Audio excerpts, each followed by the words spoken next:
Thalhimer, I'm the director of Michael Rosenfeld Gallery, and my job tonight is to welcome you first and foremost, but to also introduce our two panelists for which you've all come to listen to.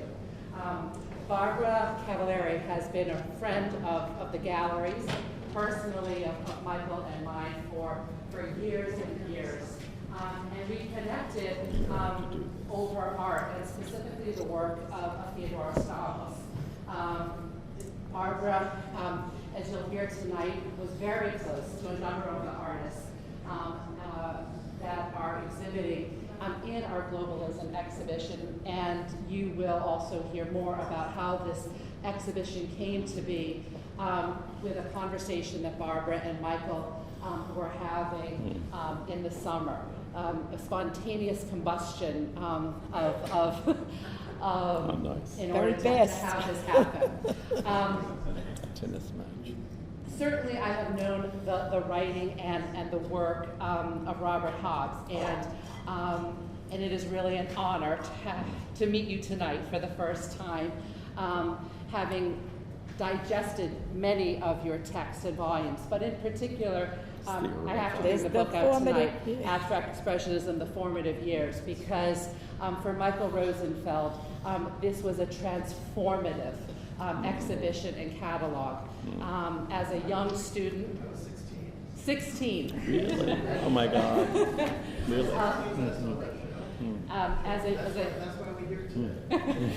As a young student who was interested in art, this exhibition set him on a course. Now, 30 years later, we are here, well, 40 then, but now 30 with the gallery.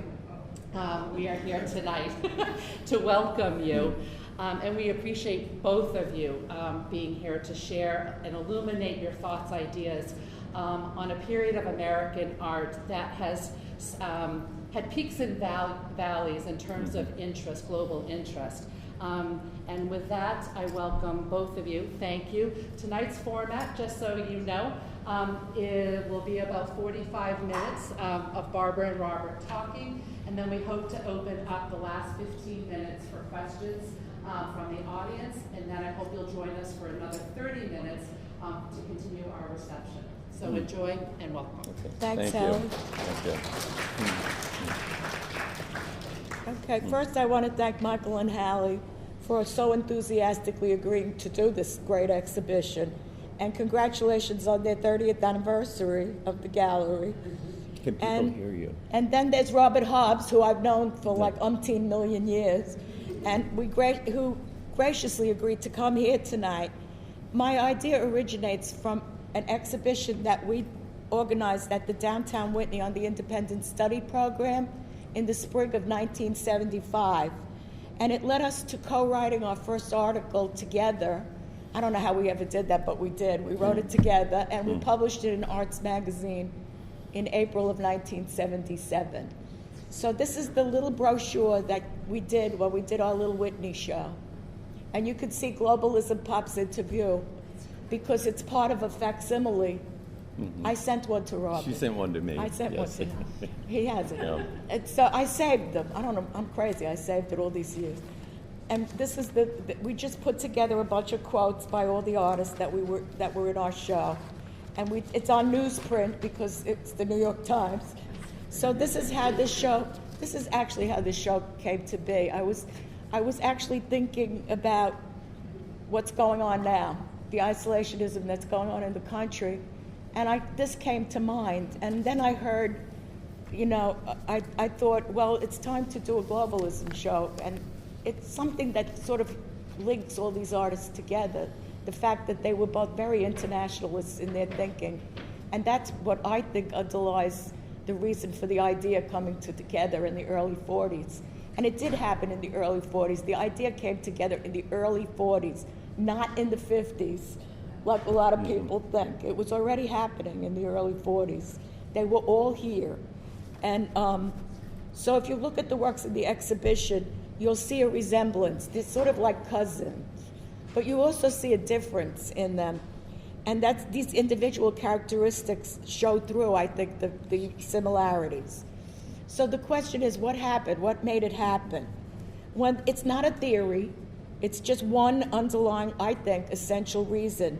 It's about the context in which this all happened in New York in the early 40s, in the middle of World War II.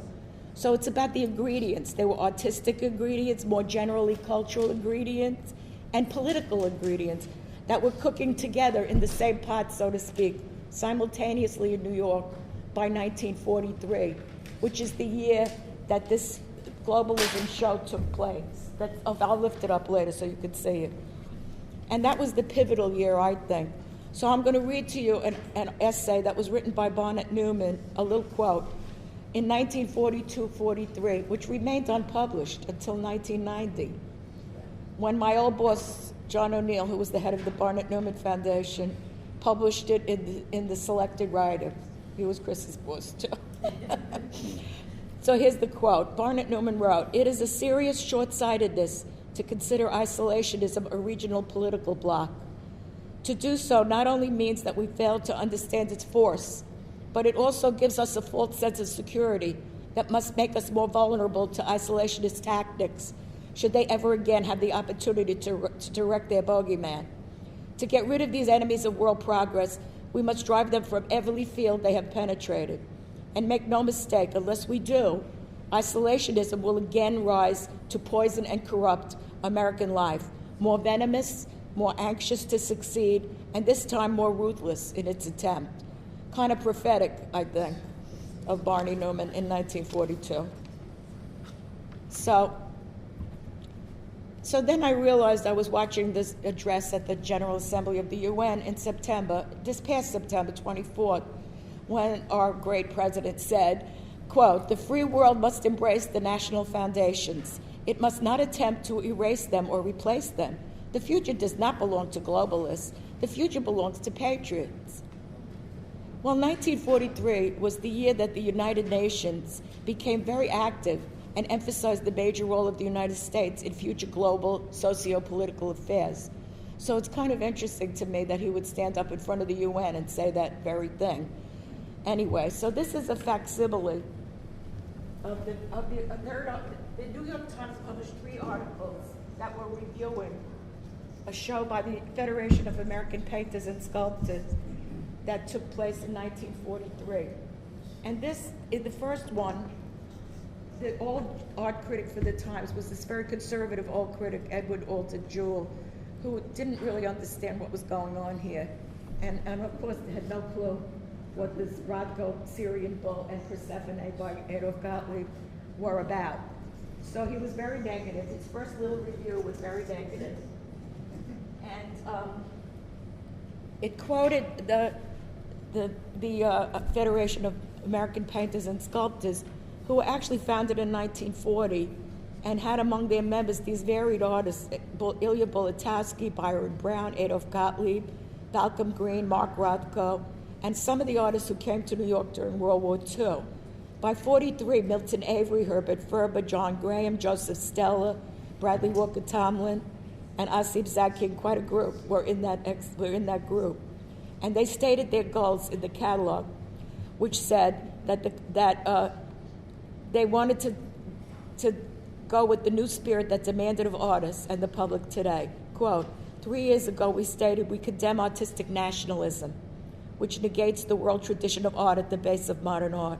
Historic events had taken place since then, have eminently confirmed this. The country has been greatly enriched by the influx of great European artists, some of whom we're proud to have as members of the Federation, and by the growing vitality of our native talent. As a nation, we are being forced to outgrow our narrow political isolationism. Now that America is recognized as the center where art and artists of all the world must meet, it's time for us to accept cultural values on a global plane. So there you have it. Here's the mention of them themselves being international, because they were international, these artists themselves. And on top of it, they were almost all immigrants or children of immigrants. Also a very relevant thought for right now, what's going on. And also, it mentioned that of these artists that came during World War II to escape the Nazis, mostly from Paris, who I'm going to just read you their names because it's amazing. Max Ernst, Marcel Duchamp, Piet Mondrian, Marc Chagall, Andre Breton, Eugene Berman, Gordon Onslow Ford, Dali, Wilfredo Lamb, Fernand Léger, Jacques Lipschitz, Mata, André Masson, Rosenfeld, Seligman, Yves Tanguy, Shelley Chu, and Asif Zadkian are among those that came. And they were all here by 43, which to me is the most important year when everything sort of started to gel together. So this third article in this third article, it's published a letter from Gottlieb and Rothko, which was written by Barnett Newman with them, which actually amounts to a manifesto. It's their idea of using abstraction and using mythology as subject matter to convey the symbolism underneath the abstraction. So that's what happened in the third article, and Jewell wrote, he didn't really understand what was going on, but still, it's interesting what he said. He said that I agree that we should try to accept globalism in our thinking. And if the art that has baffled me is to be accepted in line with that effort, I don't see why, taking Mr. Rothko's Syrian bull by the horns, we shouldn't term the new movement that seems to be afoot globalism. And this is the Syrian bull, yeah, by Rothko. It's wild. It's really wild. You can't really. It's there, but you can't really see it too well. Mm-hmm. And this is the Persephone by Gottlieb. They're both. I didn't even know this till recently. They're both at Oberlin College. Yeah, Annalie gave it to them. Oh, that's May what I gave pass it. these around? I didn't even know that. Sure, go ahead. Yeah.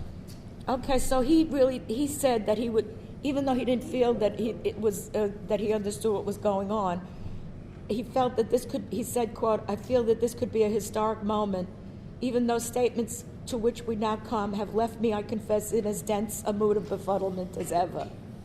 But I intend to stick to globalism for the time being, at least. Let the chips fall where they may.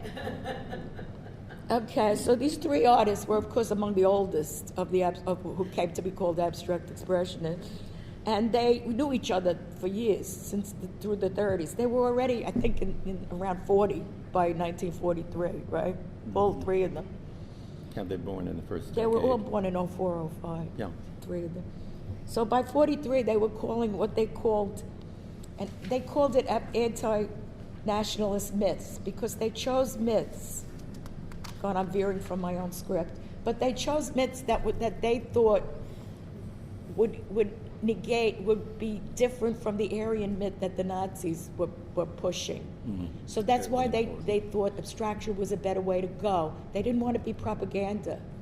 The social realists were here, they were very propagandistic, and so they didn't want to do that, you know. And Barnett Newman was the most eloquent. He wrote about it in the most amazing, eloquent way. He was very political. He ran for mayor in the 30s. He was a political animal, really. He was a Trotskyite, most of them were. And so, you know, this is why they turned to abstraction. And I don't think people really realize that it's very anti-Nazi, their work. Very. And that's why they figured, and also it was a route to get to this kind of more universal content that wasn't too specific. So it didn't ground you in the known world. So,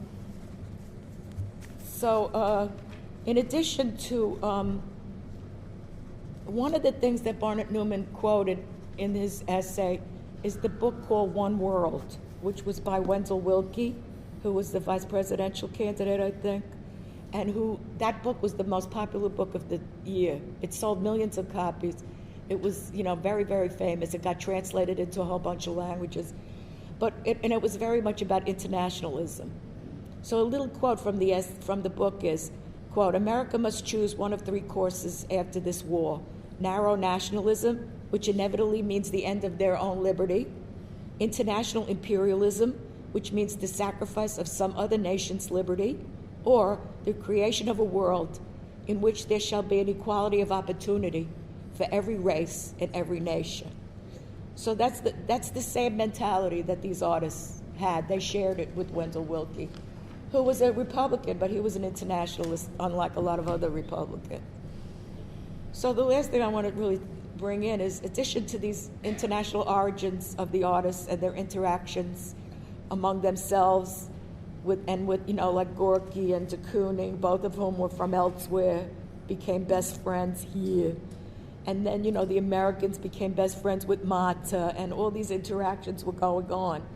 In addition to that, other sources were very available to them that were from an international origin.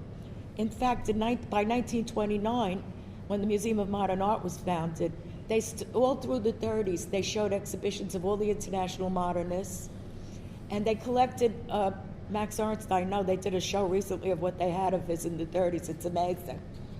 And so they saw all of these artists in New York.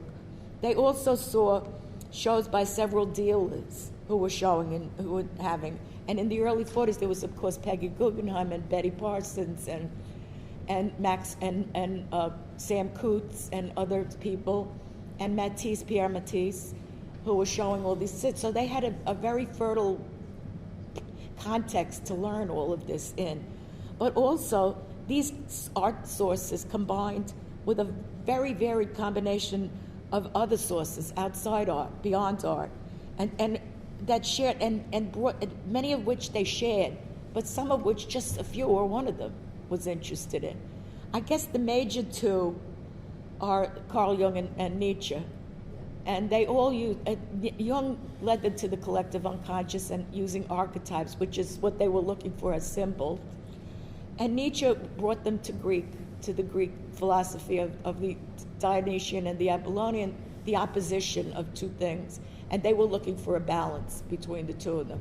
So those were the two major, I think, sources. But they were also very interested in ancient and tribal art and philosophy. They saw a hell of a lot of tribal and ancient art at the Museum of Natural History, where they also learned a lot about the natural sciences, which they were interested in. Many of them were interested in. I don't have time. There's so many of them that were interested in these varied things. Also, Motherwell and Basiotis, the two people that we were writing about when we met, were very into symbolist poetry, and were a little more toward the surreal than some of the other ones. They also, they were natural forms. You know, Stanis's pictures are more about natural forms than they are about, and Basiotis are more about the psychological. They're natural forms, but they're more psychological. His, I always thought, were more from the natural directly. Okay, and I like to say that there's something that Clement Greenberg said to me when I was talking to him years ago in his apartment while getting drunk, because it's the only way he would talk to you. Otherwise, he wouldn't talk to you. So anyway, he said to me, in the middle of everything else he said to me, you know, people forget, these were people. They had needs. They had to figure out whether they wanted a cigarette or a drink. They had no money. They were very poverty-stricken, almost all of them. And so, you know, they had to make these, this is what they were thinking about. I mean, like, I always think of Basiotis. Basiotis loved boxing. He thought like being a painter was like being the boxer in the ring all by yourself on the canvas. Makes sense, doesn't it? You know, and so they all went to movies. Ethel Basiotis said they used to go to science fiction movies and hold hands because they were scared. You know, and I think they all liked the movie. De Kooning liked country music. I can't believe it, but he did. You know, they liked all these things. So they were interested in various kinds of things. So that's what happened, you know. What really happened is, and they rejected all that regional art and the Nazi thing and everything. So that explains why when you look at everything, because they started from the personal, there's differences. There's globally oriented differences. Some of them look a little more surreal. Some of them look more cubist. Some of them don't look like either one. They're all different because that's what they started with, and they had all these sources to work with in the meantime. And then, of course, because of the influence of Surrealist and Cubism and the decision to move more and more into abstraction, that's what they were all doing here. And at this point in the early 40s, this is where they were at. The idea was there. The work was still developing. So some of them developed in one way, some of them developed in another way. Some of them kept going the same. You know, so that's why the later work starts to look, you know, different. And it's grouped together kind of fakely, I think, in this kind of, you know, the way Rosenberg and Greenberg, the two critics, did it. But I really think it's still very individualistic, even though the general mentality is pretty similar, and it always is about subject matter. So I think I talked a lot. I could go on and quote from the artists, because my dear teacher, Lawrence Alloway, who was the greatest teacher in the world at Stony Brook, who taught me this very thing, would always say, let the artists talk for themselves whenever they can. You know? And he always did that, you know. It was always about the artists come, dig inside their heads, people. And it pays off, doesn't it, Robert? Yeah. It really pays off. Okay, I'm going to let Robert go now. Okay.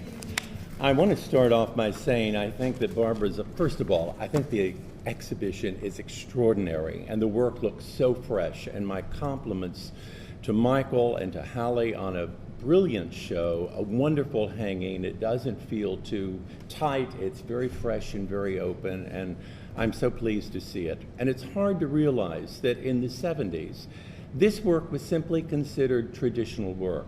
I was talking to various publishers about getting this catalog, which Hallie showed you, published. And I went to Harry Abrams himself, who I was at Cornell, and he had certain Cornell connections. And he said, look, young man, no one is going to be interested in this material. You're not going to get anything published on it. It's only about the late work. Well, the interesting thing in the 70s is that we were at Yes. and any number, there were several other scholars, and there's some of the scholars in this room who were involved in this change from New York art as a formalist, mainly a formalist pursuit, to becoming very interested in subject matter.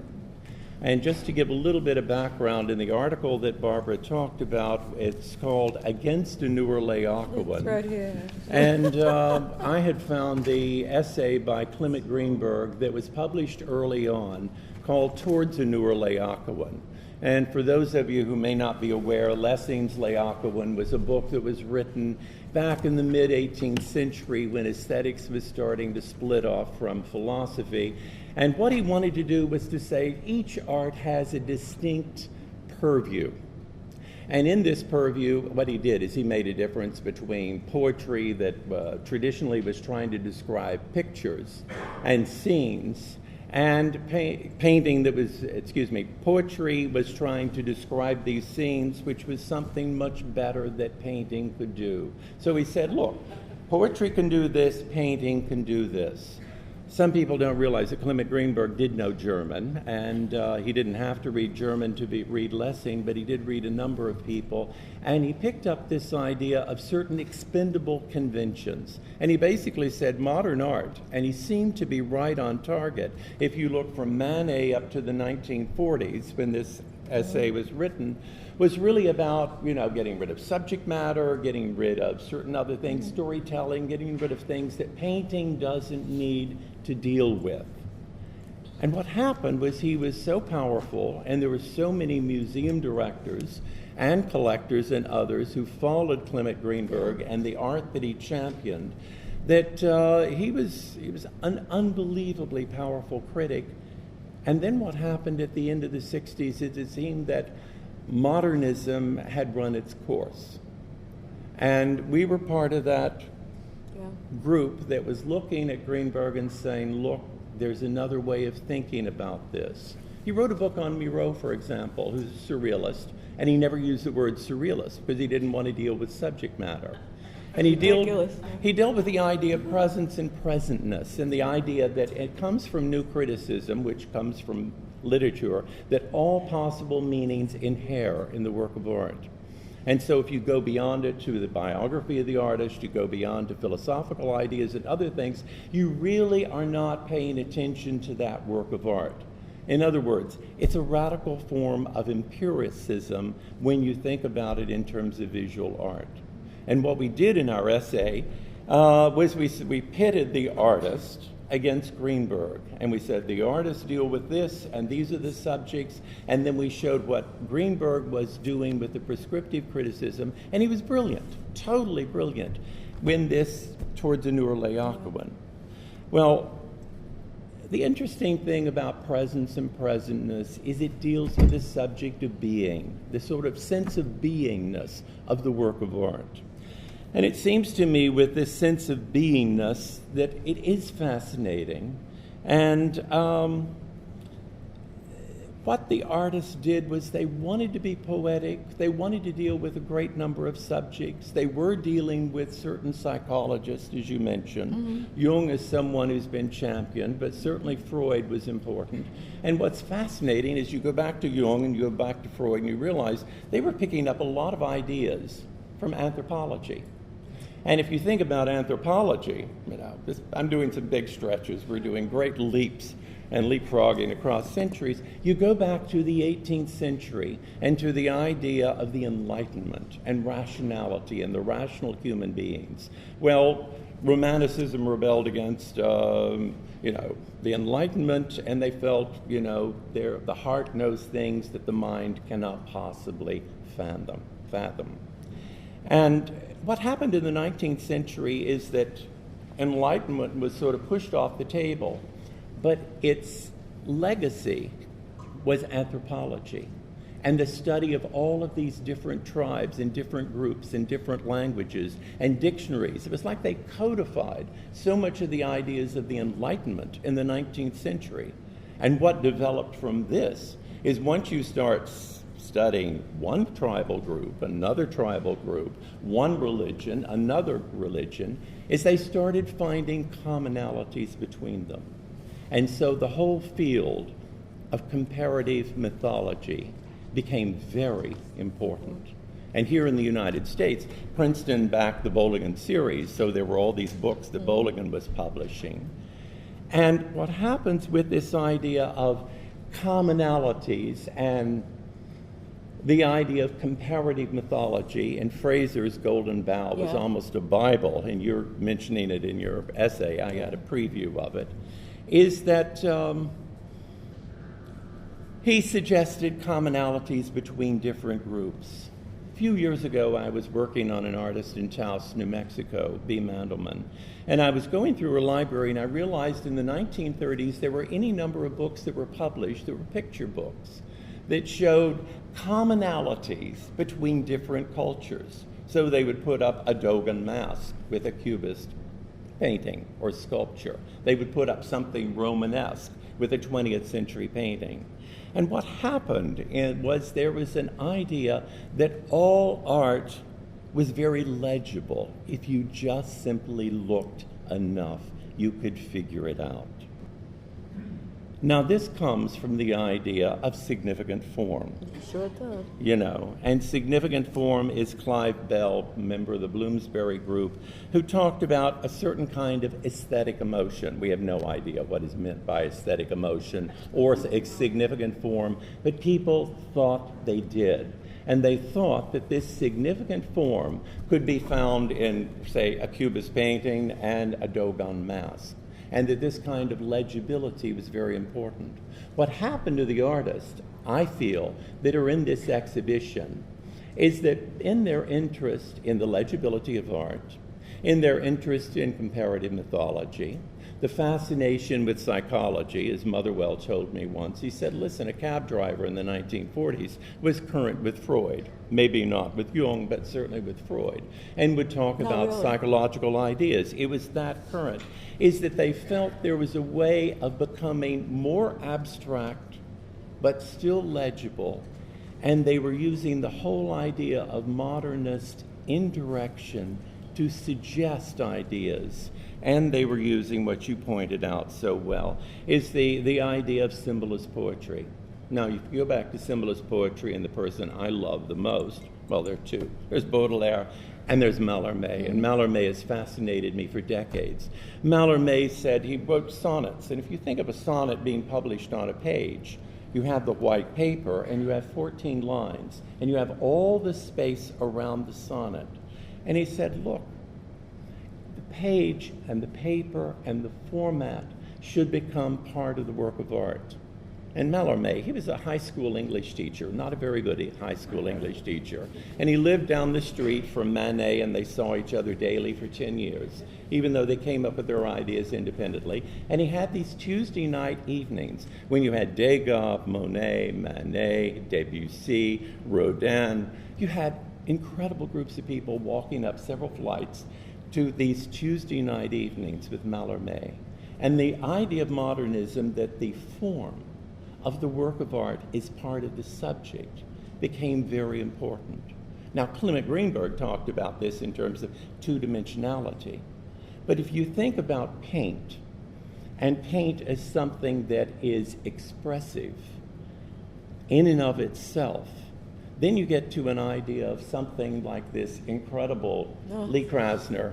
Michael, I'm going to go home with it. No, I'm just going to take it. I know it's not for sale, but it is so killer.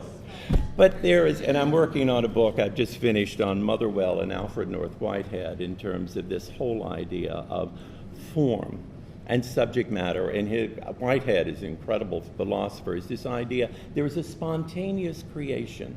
And I did something a few years ago for the American Academy on the difference between Surrealism and abstract Expressionism. And the difference between the two really is the investment in the materials, so that the artist is not like the traditional romantic hero, the captain of his or her ship, not the person who directs everything. And this has been presented so much with abstract expressionists, that the artist is in control. It's all about the artist. What it really, I think, is a collaboration, a spontaneous creation between the eloquence of the materials and the eloquence of the artist, and it's a conversation between them that develops. Now, this idea that Barbara's coming up with, globalism, is so timely and it's so important. And I'd like to recommend to you a book that was written about 10 years ago by Hart and Negri, N-E-G-R-I. Negri's an Italian Marxist, and Hart is a H-A-R-D-T, is a professor at Duke University. And the book is called Empire. And it's a misnomer because it's really about globalism. And the thing about globalism is it's not internationalism. We've had any number of international styles. What happens with globalism, it occurred here, in New York with 2001 with the permeation of boundaries, breaking through boundaries. It happens economically with hip hop, with, all the world going on the internet, with all the information that pervades throughout it. And what happened with World War II, with the attack on Pearl Harbor, was the permeation of boundaries. Now, what happens with globalism is that there are two things that occur. One is the permeation of national boundaries. The other is you have a reaction against it. So you have more parochialism, more regionalism.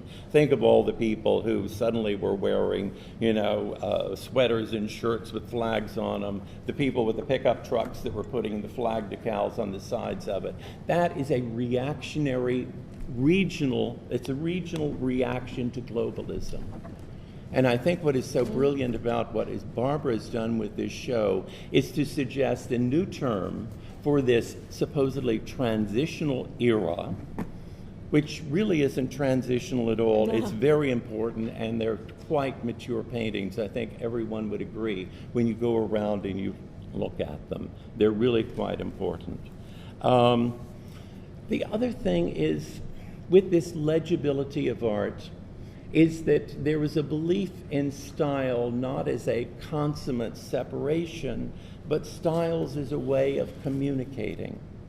And an idea that developed from this kind of work and from the kind of conversation that was going on at this time was André Malraux, who wrote the Museum Imaginaire, which has been called the Museum Without Walls, and it's been misunderstood in that way. He really is talking about a kind of metamorphosis, and a metamorphosis between one style and another style, and that when there is new art, it looks at the old art and it changes and transforms it. So it's okay to use all of those wonderful sources you've talked about.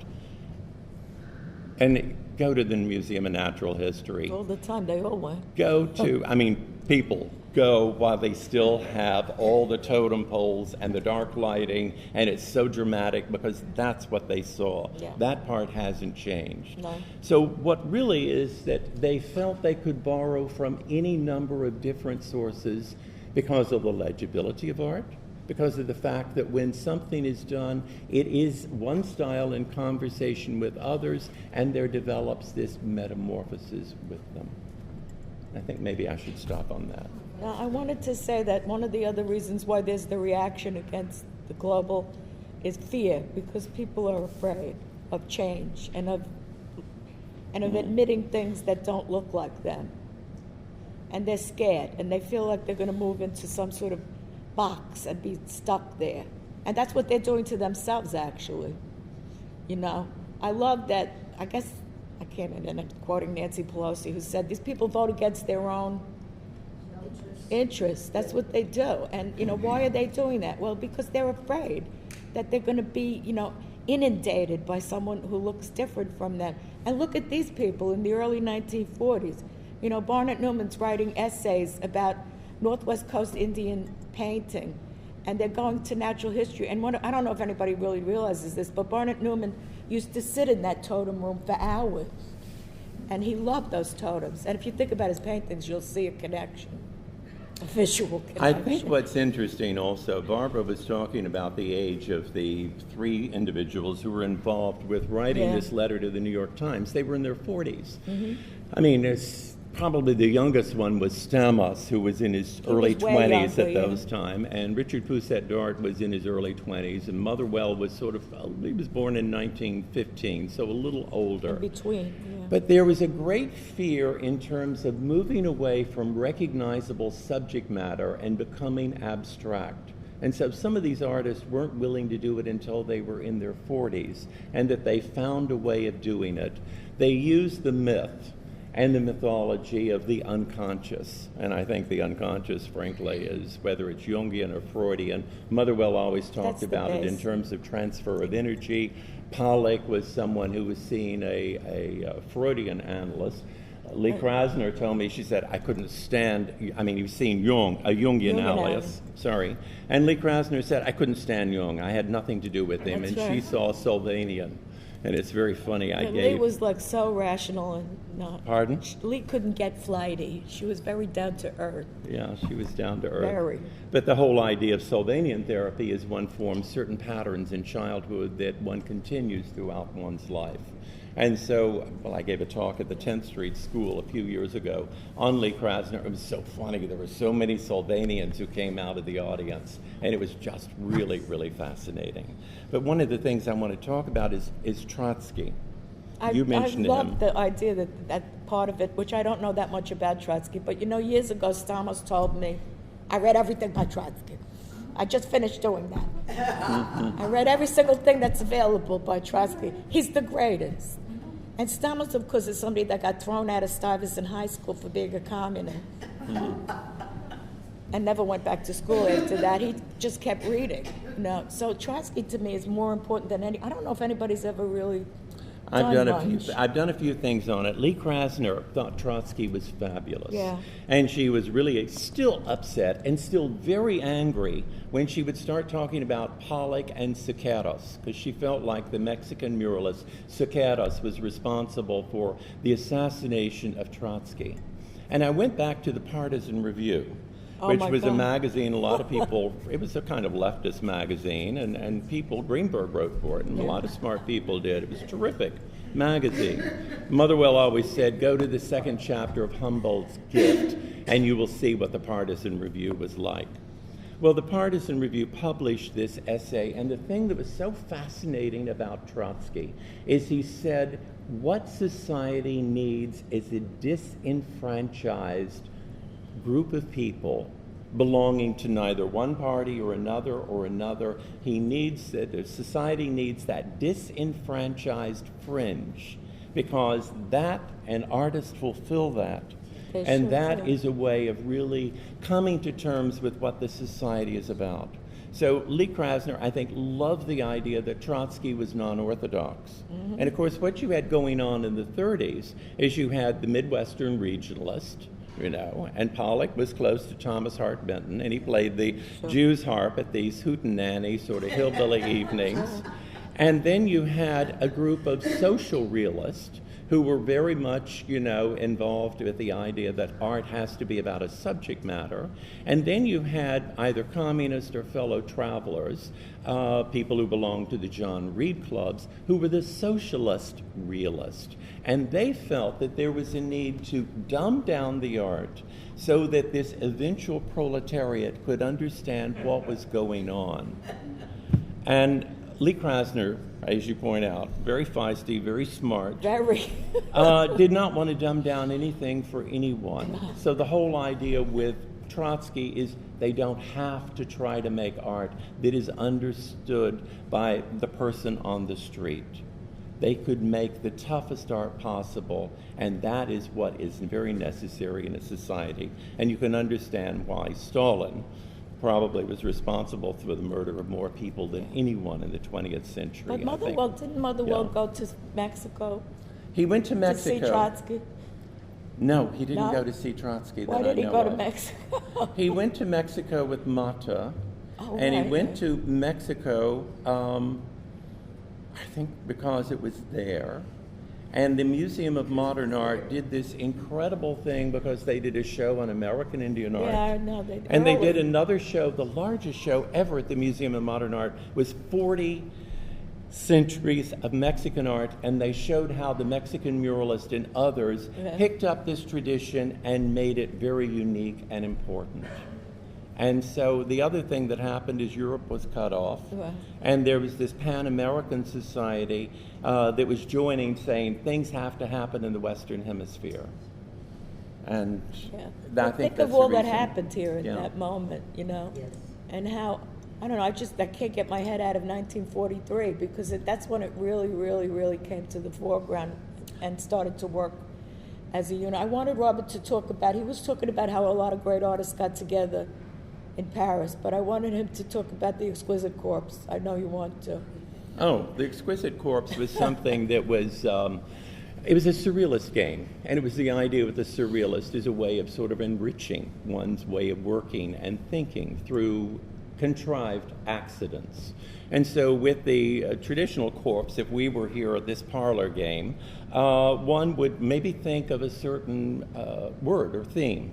And Motherwell said he did this with Krasner and Pollock, and I think the Baziotis and his wife Maria. And they picked the subject of rain. And someone would do a drawing, and I wouldn't show Barbara what I was doing. Then I would fold it over, and it might be a figure. She would do something, and she wouldn't show it to Chaz over here, and he wouldn't show it to the person next to him. And then they would unravel it, undo it, look at it, and these strange conjunctions they felt were very important, and that was part of it. I want you to talk about this incredible story that Ethel Baziotis told you about the colored light, the lamp, ruby lamp. Oh, God, I don't remember that so well. You don't remember? Can I tell it and you'll stop you tell me? it, I forgot. Okay. I met Ethel Baziotis because of Barbara, and Barbara was doing this extraordinary thing on Baziotis, and for the formative years, I asked Barbara to write on Baziotis, and she did a really wonderful essay on it. And she got to know Ethel Baziotis. Baziotis he was like a George Raft character, as you described, really like a was. boxer. Yeah. A tough guy. He was a tough guy from Reading, Pennsylvania. Really sensitive inside. I mean, it's like the guy I cooked with in the Army who was the West Coast of Hell's Angels, but he loved to garnish the potatoes. I mean, but it was done in a brilliant way. Yeah, he used to wear his hat that way. Did he really? Like George Raft? Yeah. So every day when he would come back, they had a lamp with this wonderful glow, a ruby glow. Yeah, I remember that. Do you want to pick up on it now? No, go ahead, you tell it. Okay, you can correct me. But they would have tea, and they would sit under the light of this wonderful, translucent, antique lamp that they had. To me, it's something like the Glass Menagerie. I've always thought of it in that way. Ethel was like a character from the Glass She really was. As you said, she had little snake skins, little pieces of fur, and other things. I used to bring it to the Met for lunch, and she would have like one piece of bread this big, and say, "That's it, I'm full." Every time I went to visit her, I went a lot to visit her. Mm-hmm. They lived in Harlem.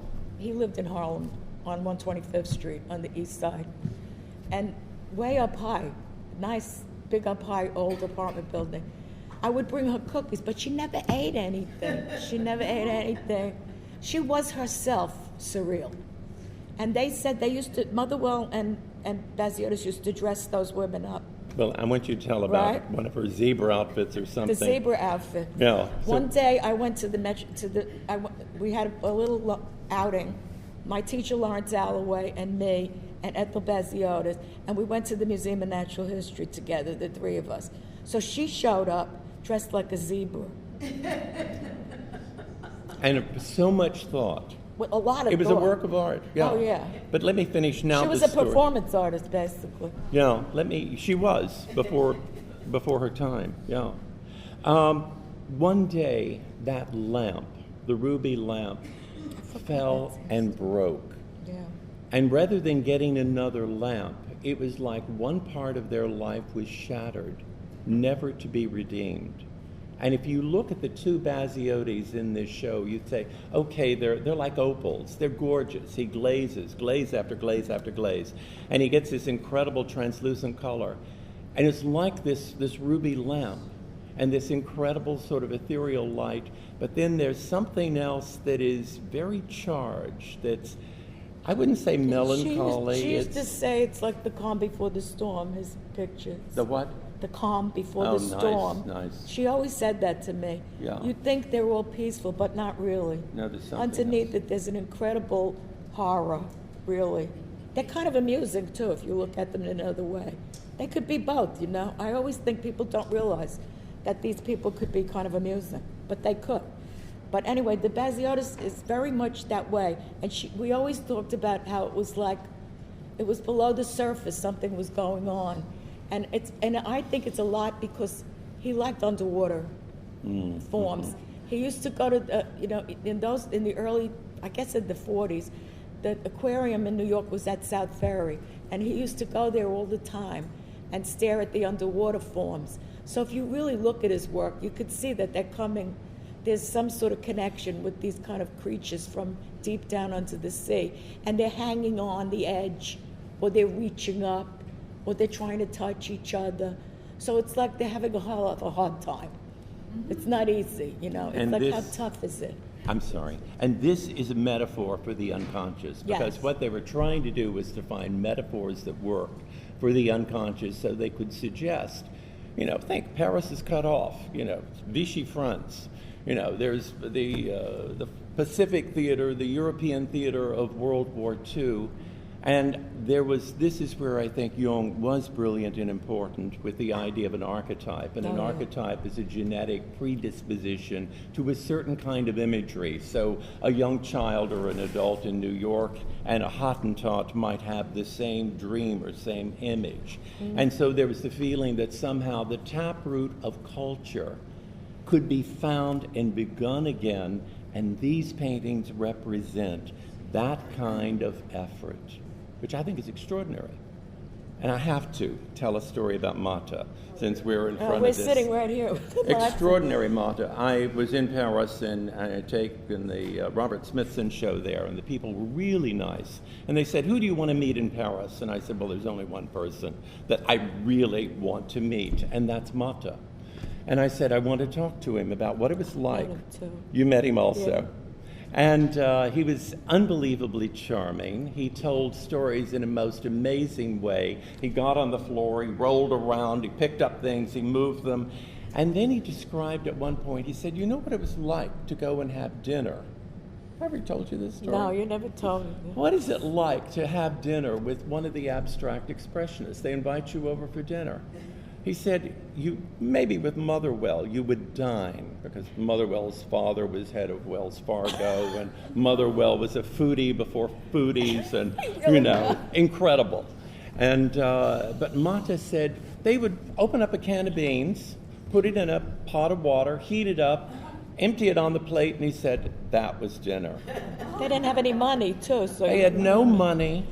Everything was about art. There was the passion for art. And so instead of spending money on food or, Ethel told me that one time Motherwell kept saying to her and Bill, you have to come to Florida. We're going to have a trip.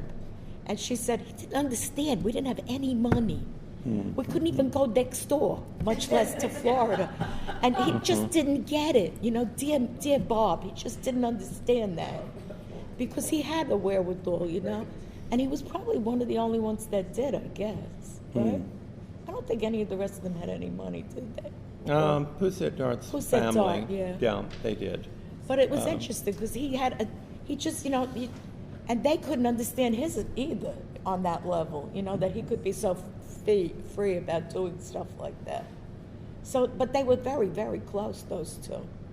Yeah, I think they're oppositions. Motherwell. Yeah. Motherwell told me that he loved the way Baziotis could pick the right paintbrush and make it go in the right direction. He said, I used to love, I couldn't do that. He would, you know, he would tell me what can of paint to buy. And he was so good at that, you know. That's what I loved so much about him. Would you talk about the Stamos painting over there? Remind people of the title of it, and tell us what's going on, because I know it's a well, work it's really a familiar to you. mushroom, actually. If you want to be pedantic about it, We can start off that. it's a mushroom. It's really a natural form that can be a vessel, a mushroom, a person, an animal. It's a multi-source. It's one thing that can be many, many things depending on who's looking at it and how they see it. And I always found it interesting that I can go back to one It's of the them. gray and green and buff-colored painting. In Yes. case you, yes. Yes. And there's there's a little creature on the lower left reaching up to touch it. On the lower left. But this one is taking place on the land, which is, I mean, he was only like 24 when he did it. You have to realize he was a kid, you know. So he was doing all these things, and even before this, when he was doing these, which we call biomorphic, I guess is a good as way as anything to talk about. Would you define biomorphic? Biomorphic is kind of like this kind of form that comes from nature but can be warped and twisted into many different forms. So it's based on biology, and it's morphed. It's bio and it's morphed. That's biomorphic. So that's what it is. But that's what they were all doing at this point. But before this, Stamos was really a baby, and he was doing these little Greek, like primitive little paintings. And there were little Greeks walking around in the landscape and stuff. And he met Rothko and Gottlieb. And then I think they introduced him to Barney Newman, who were like a whole generation older than him. And they fell for him because they were into Greek myth. And he was the Greek. You know, and he was painting little Greek pictures, and he was just a kid. So they introduced him to Betty Parsons. And in that same damn year, 1943, Stamos had his first exhibition at Betty Parsons. And it was these little primitive Greek paintings that came before this. This started to happen a little later. And I think Stamos is one of them that was he was more about nature. Things came from nature more directly for him. He loved Dove. He loved Arthur Dove, the American painter.